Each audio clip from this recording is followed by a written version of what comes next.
I was up late last night, like for a couple hours, pitch black out here, working on the generator. Because I started it up, I needed the power, and it was doing that revving, and I couldn't figure it out. So I took the side cover off of it, and the idle screw, the little screw, it's got a little spring to keep it tight, and it's in the side of the carburetor. It had fallen out. That means it's been vibrating in there and slowly working its way out. So that might be part of the reason I haven't been able to get the air conditioning working. The amazing thing is the screw had completely fallen out, but it was just resting inside the generator. And I don't know how long it's been like that. Probably just a few days, because it's only been a few days where I've noticed that pulsing in the idle. But I got really lucky that it was retained inside the generator, like it was still just sitting there, just kind of on a little ledge, and part of the mechanics in there. It had just fallen out, and it was just sitting there. And I saw it sitting there. I was like, well, that looks like that screw's in a weird spot. And I kind of tapped at it with the screwdriver, and it just completely like fell out. So I got it running a lot better now. Last night it's running pretty good, but it's hard to adjust it to get it idling at just the precise, perfect speed. Still doing a little bit of that pulsing, but I'm gonna work on it a little bit more later, and I should get it running back to normal again. So I'm taking the dogs for a hike right now. I'm bringing Dodger with too. I'm planning to go about a mile out and a mile back. It's pretty easy where we're hiking, in a sense. So I think Dodger will be okay with it, although he's already making a slow start from the camp. He's coming. There he is. He's making his way.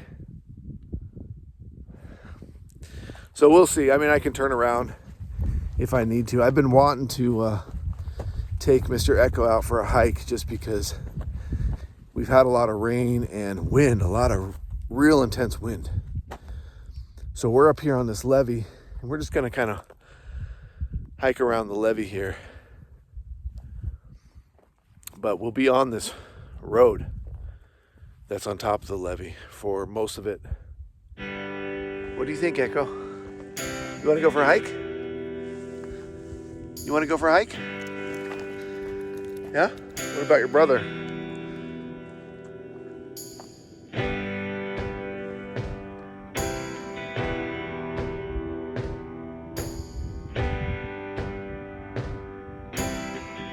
Come on, Dodge. Let's go.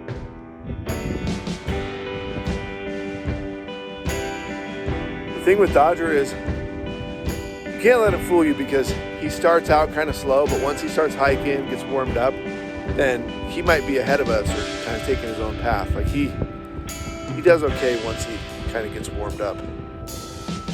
So I'll keep a close eye on him, but I'm really grateful that we have some smooth terrain. I mean, you can see this road is really nice for him for hiking on. We'll see where we end up, what we find out here. Probably nothing. I haven't seen any antelope out here. I hear coyotes every night at the same time every night. They start yipping and yowling. And we are going to pass by that dead dog, which is so sad. I've just been thinking about that dog the last couple nights since I found it in the last video, or a couple videos ago, whenever that was. Well, that didn't take long. I started out prepared for like really warm weather, and it is a warm day compared to the last couple days that we've had, but obviously I'm really cold right now. It's the wind. The wind is getting to me. So I got my hat back on, got my buff on, got my jacket with the hood on. The sun was out, and I was like, oh, it's so nice out. It's so warm outside, but it's not warm enough to dress like it's summer.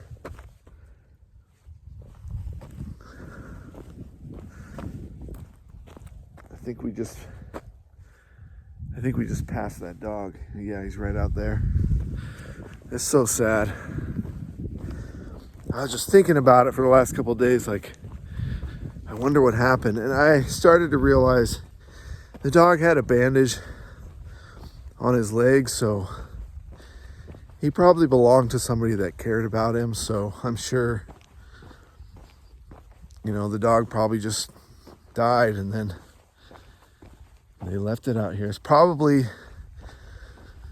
someone in an RV or living in their vehicle or something, and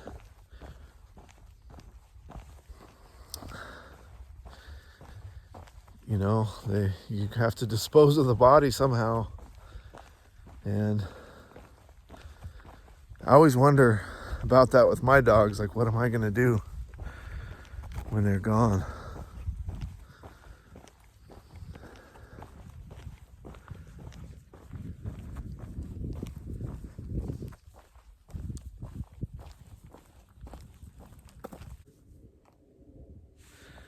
The Dodgers are doing pretty good.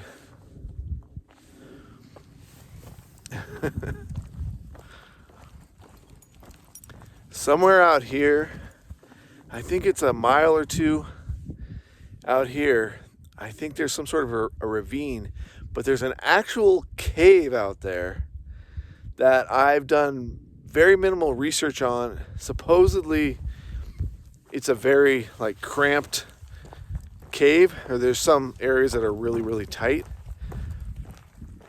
And my limit for that is, I don't have much of a limit for that. Like I get claustrophobic. I mean, you've seen my cave videos in the past, and you know, I got through it and it was awesome. It ended up being really awesome. But that was a cave that, first time I went in, it was full of people. This cave, if I try this cave out here, I'm gonna be the only person in there, and I'm not gonna bring the dogs. I definitely wouldn't bring Dodger. Echo could probably handle it. It depends, but it's probably a good idea not to bring him. So I would just leave them back in the trailer and then either hike out there or take the truck out there and explore as much as I could on my own. I really want to do that, but man, it's also kind of a bad idea to do a cave by yourself, especially if you've never done it before. You know, because you could get trapped and then you're, oh man, that is a nightmare. That's a freaking nightmare. But I'll tell you what, if I do it, which I really want to, just thinking about it right now, oh, I really want to. Because you just look out here, it's just vast. There's nothing out here. There's no buildings. There's no farms out here. This is all public land. So it just has that really cool, like, adventurous feel to it for me. So I would love to do this cave. Let me know what you guys think, if I should attempt it. If I do it though, I am gonna be super cautious. And if there's any tight passages, I will not go into those. I'm only gonna go into whatever's big and open and looks relatively safe. Which may mean I just kind of get to the entrance and then stop. And that's all I'll get to explore of the cave. Which I'm fine with too. So it'd be good to just see what it is. I really do want to see it. There's cattle fences here, you know, to keep the cows from, I don't know, it keeps them penned in or whatever. They move the cows from, you know, different areas of the land out here. But this fence is pretty deteriorated. We found this fence a couple days ago. If you've seen that hailstorm that we got caught in, that's when we saw this fence, and it's like falling apart. So I feel like they don't really have many cattle out here anymore, but who knows? And one thing about these fences, you can see the gate. There's a gate here, and if you guys are nomads, you guys all know about this. So this is not new info to you, but see, this is the gate that's laying here on the ground, and then you just pick this up, and then there'll be a loop on it with barbed wire or just wire. Here's the loop, and then that would attach to the pole, and you put the bottom of the pole down here in this loop. And because this land is public land, but cattle ranchers, they lease the rights to graze their cattle on public land. And so they use these fences to manage, where their cattle are. So if you ever come across a gate like that, then what you're supposed to do is, if it's open, you leave it open. If it's closed, then you can pass through it. You open it up and you go through it, and then you stop on the other side. I'm talking about like if you have a vehicle, and then you close it behind you. So when we came into this land right off the road, there's a highway out there. The gate was completely open. I've been here before, and it's always been closed, so I was a little surprised. So I kind of didn't know what to do, and I thought, well, it's open, so I just leave it open.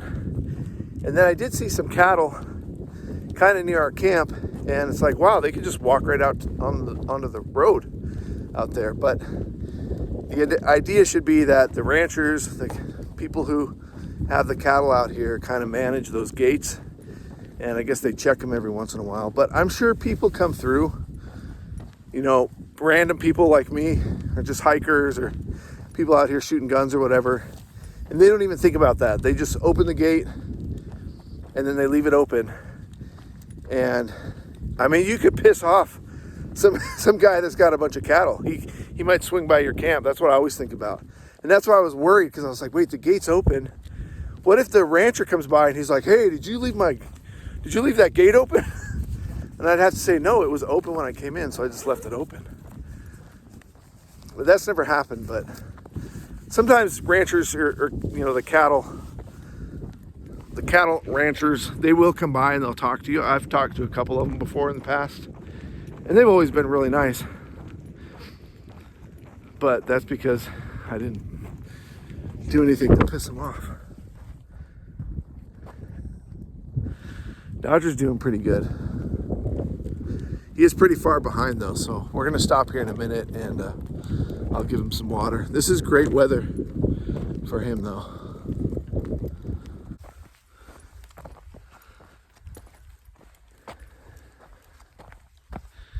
All right, it's shout out time.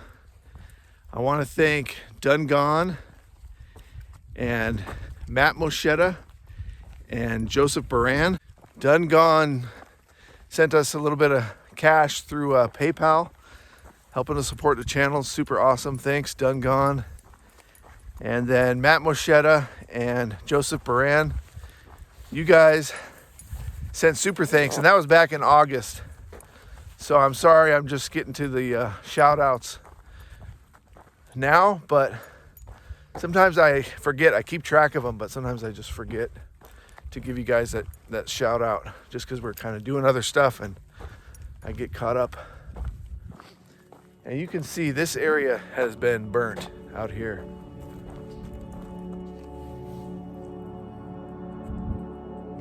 How you doing, Dodger? You happy? Are you looking back at camp? Giving me a hint? Yeah, he's got a pep in his step right now. See that?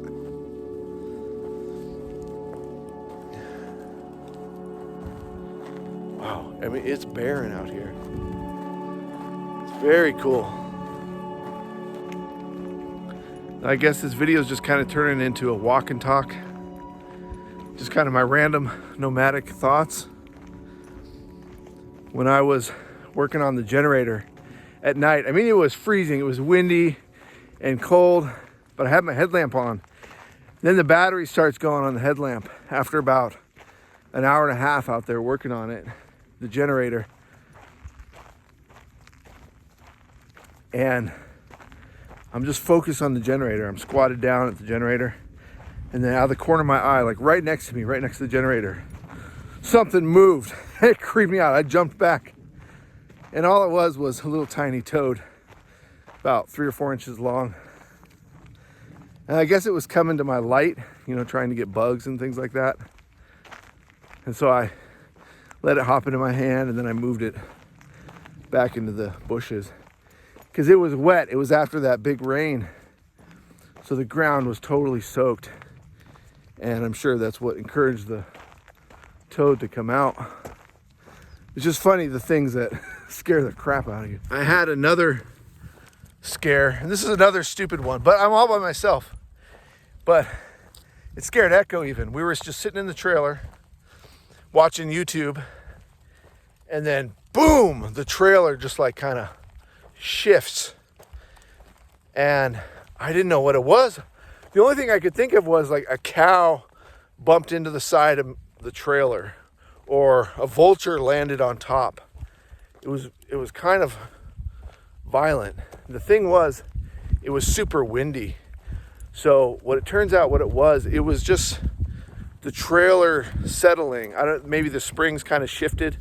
That's probably what it was now that I think about it. There's these rockers in between the two axles. So it's probably just at that point. Yeah, that's got to be what it was. Just at that point where it's kind of just moving a little bit, and then the wind comes and then and you get this big shift. Because I went outside, I looked underneath, I looked everywhere just to see if something had slammed into us or broken off. There goes a bunch of birds. That scared us several times out here. I mean, that's like probably 30 or 40 birds right there, just all come up at the same time and scare the crap out of you. And they must have nests out here or something. So we won't walk out there. I don't want to bother any chicks or anything. Now what I see here is marks from some sort of a tractor, some sort of equipment. So they cleared a path here. I don't know why, but let's take this road and we'll see what's up here. Come on, Echo. Okay, actually, I figured out why they had a tractor come through here. You see over here on this side of the tracks, you got grasses and a bunch of sagebrush. It's all growing untouched out here, really nice. But on the other side of the tracks, this is where the fire was. I don't know if it was an intentional fire or they were just preventing a wildfire from spreading. That's probably what it was. It's probably a wildfire, and they said, hey, we got to cut it off. So they just kind of plow a trench through here, and that stopped the fire. You can see it's very obvious.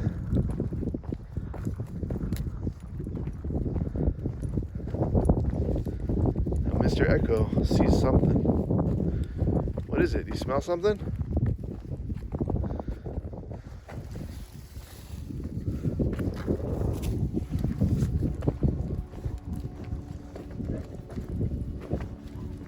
No?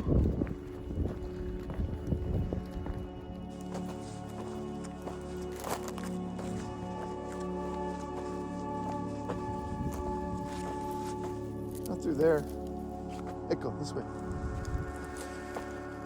Come on, up. This way.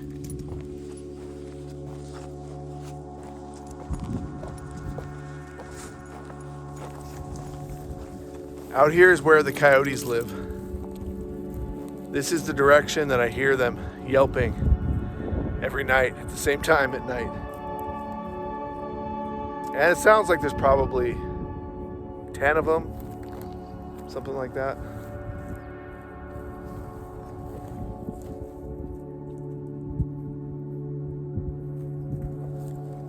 So we're in Coyote Country. And I've been hearing about wolves, so I'm being a little bit extra cautious. I'm gonna give the dog some water here and see where we are on the map. It kind of looks like rain out there.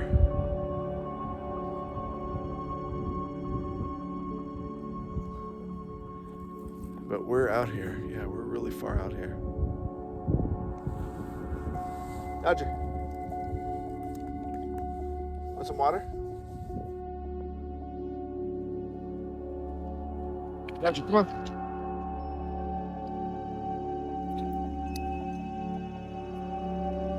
Good dog. Come on, Dodger. Come on.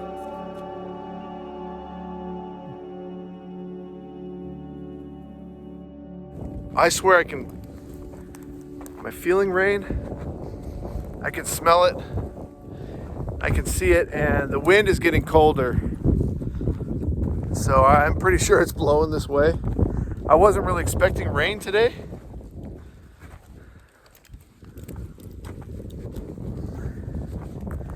Which is why I decided to take this opportunity to hike. But I don't want to get caught in the rain. Again, I don't have my rain jacket in my pack.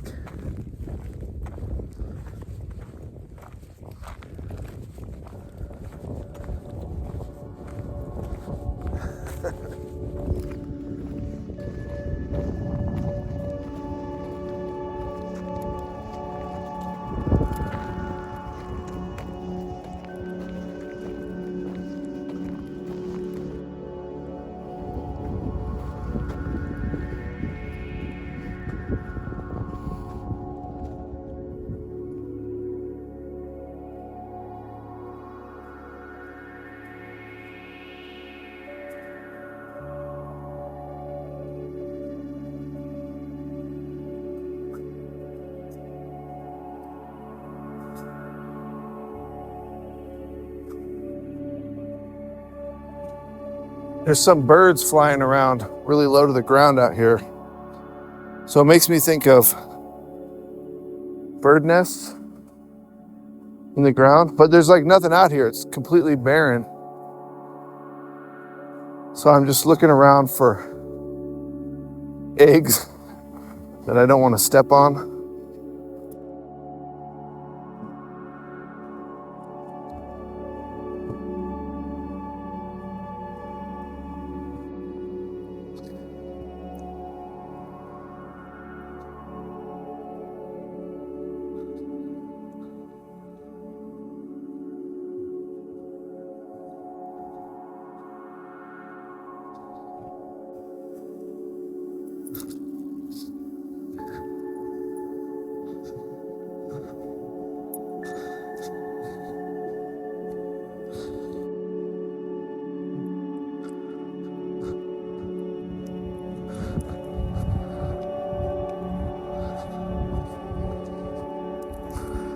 Good boy, Dodger.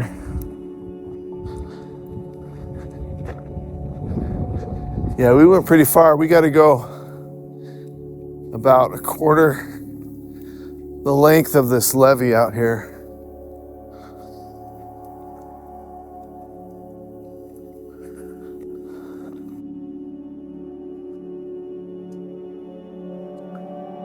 I was hoping we'd find, you never know, like some bones, some animal out here.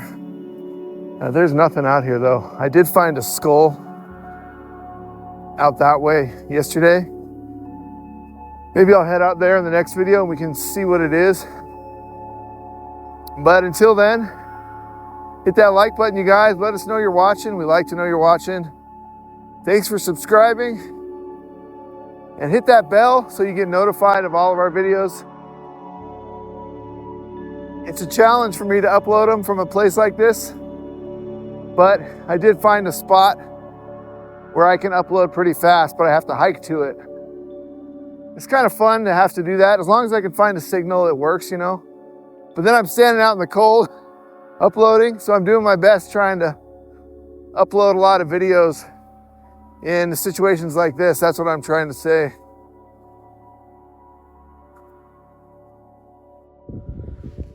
Dodger, stay. Let's see if he'll stay there. Because out here, I see some bones. Pretty sure that's bones. Stay.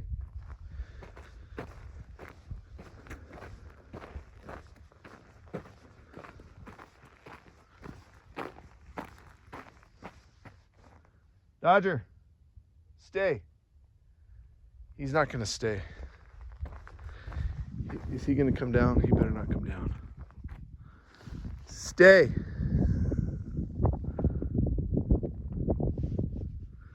It echoes over there. Stay.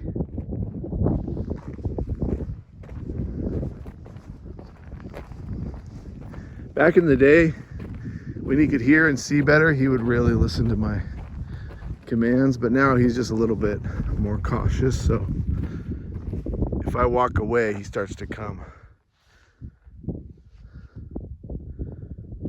If I stand here, he might not. Oh, good, he's just waiting there.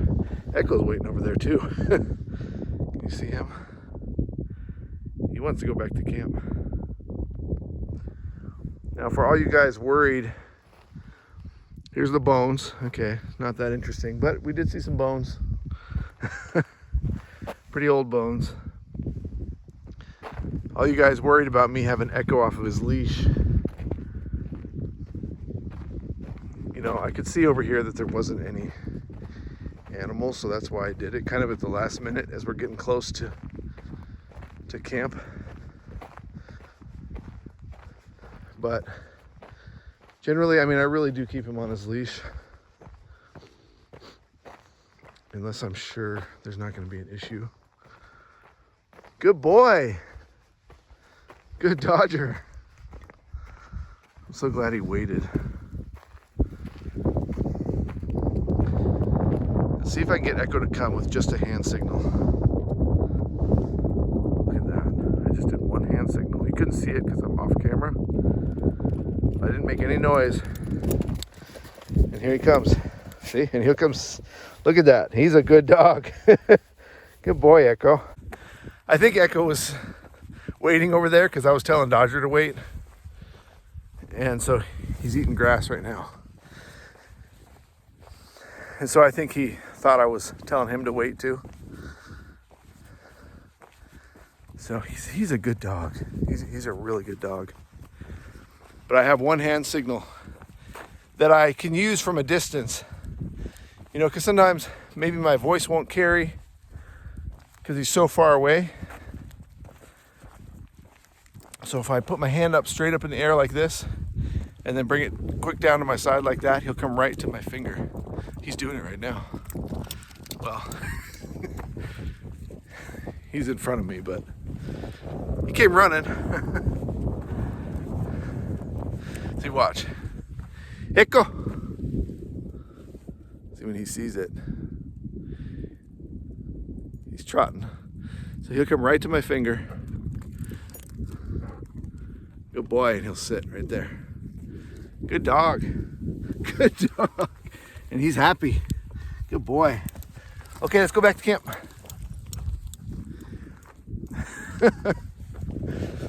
And you guys in the comments, you've been giving me like dog training tips, things like that.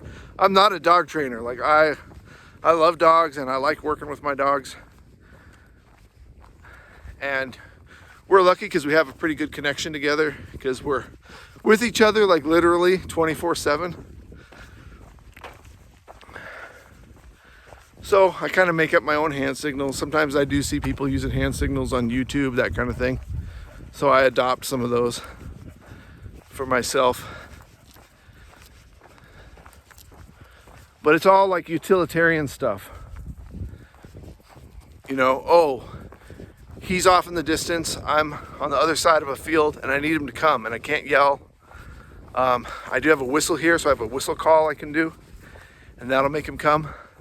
But if in case I don't have my pack, you know, because I can't whistle very loud with my mouth.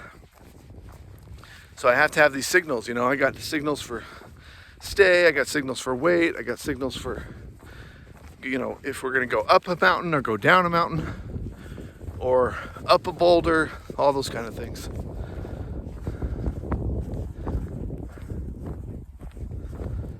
All right, we saw the bones, so now I can say, see you guys in the next video.